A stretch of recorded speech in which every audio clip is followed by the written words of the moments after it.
આકાશવાણી અમદાવાદ વડોદરા પ્રાદેશિક સમાચાર નિશા શ્રીમાળી વાંચે છે. સૌપ્રથમ મુખ્ય સમાચાર. રાજ્યભરમાં મકર સંક્રાંતિ પર્વની ધાર્મિક આસ્થા, પરંપરા અને હર્ષોલ્લાસ સાથે ઉજવણી. પતંગ રસિયાઓમાં આનંદ ઉલ્લાસ છવાયો. કાયપોચી અને લપેટ લપેટના અવાજથી વાતાવરણ ગુંજી ઉઠ્યું. કેન્દ્રીય ગૃહમંત્રી અમિત શાહે અમદાવાદના વેજલપુરમાં પતંગ મહોત્સવમાં હાજરી આપી. મંત્રી શ્રી શાહ આવતીકાલે બનાસ ડેરી અને સહકારી સંસ્થાઓના પાયલોટ પ્રોજેક્ટ તથા વિકાસલક્ષી પ્રકલ્પો તથા રાષ્ટ્રીય રક્ષા યુનિવર્સિટી અને પોલીસના જુદા જુદા પ્રકલ્પોનું લોકાર્પણ કરશે. સમગ્ર રાજ્યમાં નાના મોટા ધાર્મિક સ્થળોને સ્વચ્છ અને સુઘડ બનાવવા આજે મકર સંક્રાંતિથી એક સપ્તાહ સુધી સ્વચ્છતા સફાઈ અભિયાનનો પ્રારંભ થયો છે. અને કેન્દ્રીય મંત્રી મુળુભાઈ બેરાએ દ્વારકા જિલ્લામાં 5 કરોડના ખર્ચે પશુઓ માટેની પહેલી જીવદયા હોસ્પિટલનું લોકાર્પણ કર્યું. સમાચાર વિગતવાર. સમગ્ર રાજ્યમાં આજે મકર સંક્રાંતિ પર્વ એટલે કે ઉત્તરાયણની ધાર્મિક આસ્થા અને હર્ષોલ્લાસ સાથે ઉજવણી કરાઈ રહી છે. દિવસ દરમિયાન આજે પવનની ગતિ મધ્યમ રહી હતી અને પતંગ રસિયાઓએ પતંગ ઉડાડવાની મોજ માણી હતી. ગલી, શહેરી, મહોલ્લાની છતો અને ધાબા પરથી લોકોની ચીચિયારીઓ સંભળાઈ રહી હતી. ક્યાંક ક્યાંક કાયપો છે તો ક્યાંક વળી લપેટ લપેટની બૂમો પાડતા લોકો નજરે ચડ્યા હતા. અમદાવાદ જેવા શહેરના પોળ વિસ્તારમાં આખા ધાબા 2 દિવસ માટે ભાડેથી આપવામાં આવ્યા હતા, જ્યાં બહારગામથી લોકો આવીને પતંગ ચગાવવાનો આનંદ લૂંટી રહ્યા છે. નાના બાળકોથી લઈ વયોવૃદ્ધ સુધી આજના આ તહેવારને હર્ષોલ્લાસથી માણી રહ્યા છે. ગૃહિણીઓ ઊંધિયું, જલેબી, લીલવાની કચોરી તો સાતધાનનો ખીચડો, ઘઉંનો ખીચડો અને બાજરીની ખીચડી જેવી વાનગીઓ બનાવી કુટુંબીજનોને જમાડી જયાફત ઉડાવી રહી છે. આ દિવસે દાન પુણ્યનું પણ અનેરું મહત્વ હોવાથી લોકો શેરડી, બોર, તલ, ચીકી, પાક, કચોરી તો વળી પશુઓને ઘૂઘરી ખવડાવી દાન પુણ્ય કરી રહ્યા છે. ઉત્તરાયણ પર્વની ઠેર ઠેર હર્ષોલ્લાસ સાથે ઉજવણી કરવામાં આવી. આરોગ્યમંત્રી ઋષિકેશ પટેલે વિસનગર ખાતે હર્ષભેર ઉજવણી કરી. ગૃહમંત્રી હર્ષ સંઘવીએ સુરત ખાતે પોતાના પરિવારજનો સાથે ઉત્તરાયણની ઉજવણી કરીને ગુજરાતવાસીઓને શુભેચ્છાઓ પાઠવી. તો કેન્દ્રીય મંત્રી દર્શના જરદોશે પણ પોતાના પરિવાર સાથે જોશભેર ઉજવણી કરી. રાજ્ય સરકારના મંત્રી ભીખુસિંહ પરમારે મોડાસા ખાતે પતંગ ચગાવીને સૌને ઉત્તરાયણની શુભેચ્છાઓ પાઠવી હતી. તો તાપી જિલ્લામાં સોનગઢના યુવાનો દ્વારા ખાસ સૂર્ય નમસ્કારનું આયોજન કરાયું હતું. સાંસદ મનસુખ વસાવાએ પોતાના નિવાસસ્થાને પરિવારજનો અને ભાજપના અગ્રણીઓ સાથે પતંગ પર્વ મનાવ્યું. આ પ્રસંગે તેમણે વધુમાં આ મુજબ જણાવ્યું. આજે અમે ભગવાન સૂર્યનારાયણની ઉપાસના કરી ત્યારે આ અનેરા અવસરે અમે ભગવાનને એવી પ્રાર્થના કરી કે આવનારા દિવસોમાં અમારી સામે ગમે તેટલા મોટા પડકારો હોય, ગમે તેટલી મોટો ચેલેન્જ હોય, એમનો અમને સામના કરવા માટે અમને ભગવાન શક્તિ આપે. સંગઠન થકી અમે સરકારની યોજનાઓ, રાજ્ય સરકાર કે ભારત સરકારની યોજના અમે લોકો સુધી પહોંચાડ્યા છે અને લોકોના દિલ જીતા છે. પ્રજાની અપેક્ષા મુજબના અમે કામો કર્યા છે. તો આજે રામ મંદિર થકી પણ આખા દેશમાં સમાજની અંદર રામ રાજ્યની સ્થાપના હોય. રામ રાજ્યની સ્થાપના એટલે બધા જ લોકો સુખી, સૌનો વિકાસ, સૌનો સાથ, એ ઉદ્દેશ્ય સાથે પતંગ ઉત્સવ નિમિત્તે પણ અમે એવી રીતના દેશી માંજાથી, હિન્દુસ્તાની દોરીથી એ રીતના મજબૂત દોરી બનાવી અને અમારી પતંગો ખૂબ ઊંચાઈ સુધી ચગાવી રહ્યા છે. સુપ્રસિદ્ધ યાત્રાધામ સાળંગપુર હનુમાનજી મંદિરે દાદાને પતંગ, દોરા, ચીકી અને લાડુનો ભવ્ય શણગાર કરવામાં આવ્યો. પાટણ જિલ્લામાં કતલખાને લઈ જવાતા પશુઓને મુક્ત કરાવવામાં આવ્યા. ઘાયલ પક્ષીઓ માટે સારવાર કેમ્પમાં હાલ 4 ડોક્ટરો સેવા આપી રહ્યા છે. મહેસાણા શહેરમાં જરૂરિયાતમંદ લોકોને તોરણવાલી મિત્ર મંડળ દ્વારા રાહત દરે ઊંધિયાનું વિતરણ કરવામાં આવ્યું. ખેડા જિલ્લાના સંતરામ મંદિર બહાર ગુજરાતના જુદા જુદા ખૂણેથી આવેલા ભિક્ષુકોને સ્થાનિકો અને એનઆરઆઈ લોકો દ્વારા કપડાં, ધાન્ય સહિતની વિવિધ ચીજવસ્તુઓનું દાન આપવામાં આવ્યું. ભરૂચ જિલ્લામાં આજે લોકોએ આકાશી યુદ્ધ રમીને રંગેચંગે પર્વની ઉજવણી કરી. પાટણના રાજવી સિદ્ધરાજ જયસિંહ સોલંકીની ઉત્તરાયણના દિવસે પુણ્યતિથિ નિમિત્તે રાજપૂત સમાજ અને પાટણ શહેરના વિવિધ રાજકીય સામાજિક સંસ્થાઓ તેમજ ધારાસભ્યો સહિત લોકોએ સિદ્ધરાજ જયસિંહની પ્રતિમા પર પુષ્પમાળા અર્પણ કરી હતી. ઉત્તરાયણના દિવસે આજે એક બાજુ પતંગ રસિયાઓ મોજ માણી રહ્યા છે, ત્યારે બીજી બાજુ અકસ્માતના કિસ્સાઓ પણ નોંધાયા છે. એક રેકોર્ડ મુજબ 108 ઇમરજન્સી પર ગયા વર્ષની સરખામણીએ આ વર્ષે અકસ્માતના એક વધુ કેસ નોંધાયા છે.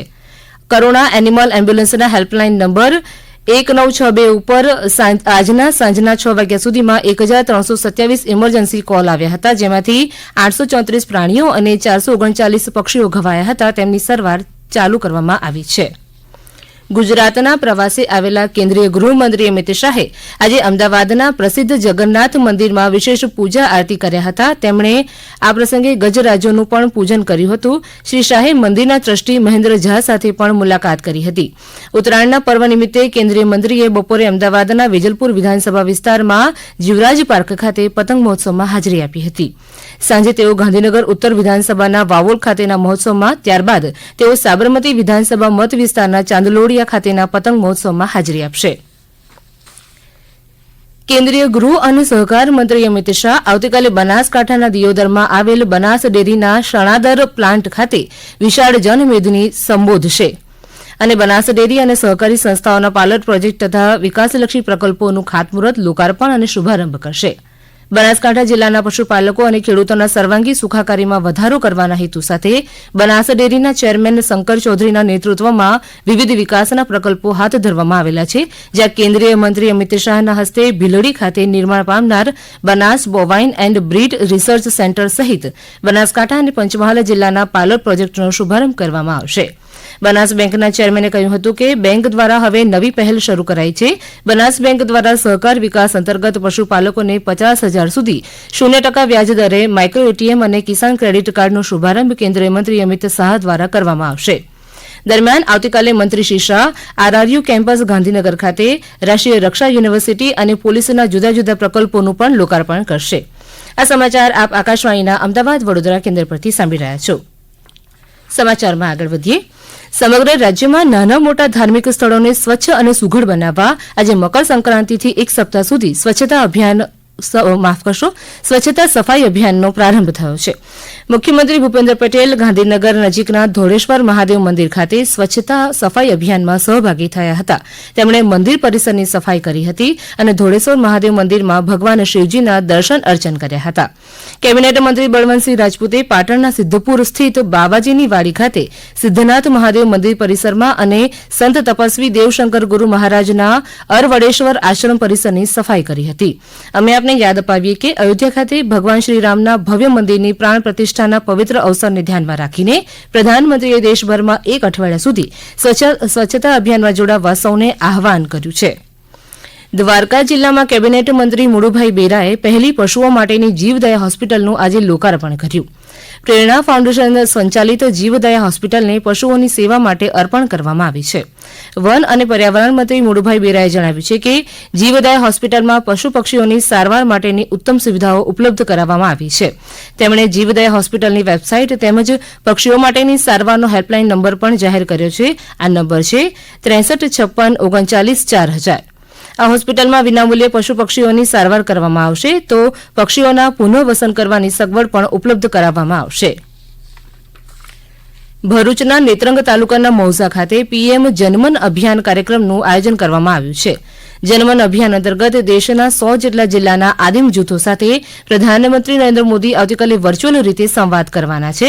આ કાર્યક્રમના સુચારુ આયોજન માટે ભરૂચના ઝઘડિયા તાલુકાના આસિસ્ટન્ટ કલેક્ટર નૈતિકા માથુરના અધ્યક્ષ સ્થાને જિલ્લાના અમલીકરણ અધિકારીઓ સાથે બેઠક યોજાઈ હતી.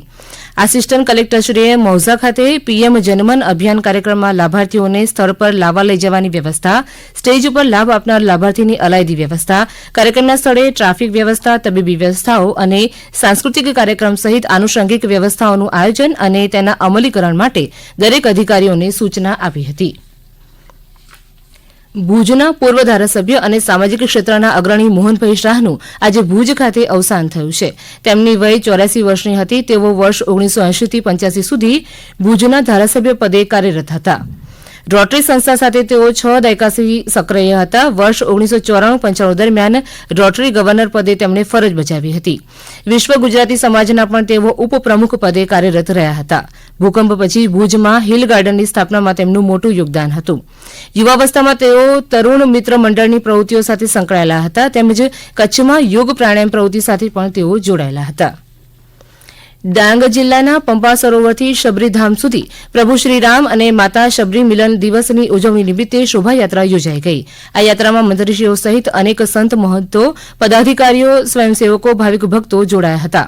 મહામંડલેશ્વર શ્રી જનાર્દન હરિજીએ મા શબરીના વંશજોને પ્રભુ ભક્તિનો પરિચય આપવાનો ન હોય તેમ જણાવી મર્યાદા પુરુષોત્તમ ભગવાન શ્રીરામના જીવન પ્રસંગોમાંથી પ્રેરણા મેળવી અમૂલ્ય માનવ જીવનને સાર્થક કરવાની અપીલ કરી હતી. અંતમાં મુખ્ય સમાચાર ફરી એકવાર. રાજ્યભરમાં મકર સંક્રાંતિ પર્વની ધાર્મિક આસ્થા, પરંપરા અને હર્ષોલ્લાસ સાથે ઉજવણી. પતંગ રસિયાઓમાં આનંદ ઉલ્લાસ છવાયો. કાયપોચી અને લપેટના અવાજથી વાતાવરણ ગુંજી ઉઠ્યું. કેન્દ્રીય ગૃહમંત્રી અમિત શાહે અમદાવાદના વેજલપુરમાં પતંગ મહોત્સવમાં હાજરી આપી. મંત્રી શ્રી શાહ આવતીકાલે બનાસ ડેરી અને સહકારી સંસ્થાઓના પાયલોટ પ્રોજેક્ટ અને વિકાસલક્ષી પ્રકલ્પો તથા રાષ્ટ્રીય રક્ષા યુનિવર્સિટી અને પોલીસના જુદા જુદા પ્રકલ્પોનું લોકાર્પણ કરશે. સમગ્ર રાજ્યમાં નાના મોટા ધાર્મિક સ્થળોને સ્વચ્છ અને સુઘડ બનાવવા આજે મકર સંક્રાંતિથી એક સપ્તાહ સુધી સ્વચ્છતા અભિયાનનો પ્રારંભ થયો છે. અને કેબિનેટ મંત્રી મુળુભાઈ બેરાએ દ્વારકા જિલ્લામાં 5 કરોડના ખર્ચે પશુઓ માટેની પહેલી જીવદયા હોસ્પિટલનું લોકાર્પણ કર્યું. આકાશવાણીના અમદાવાદ વડોદરા કેન્દ્ર પરથી પ્રાદેશિક સમાચાર પૂરા થયા.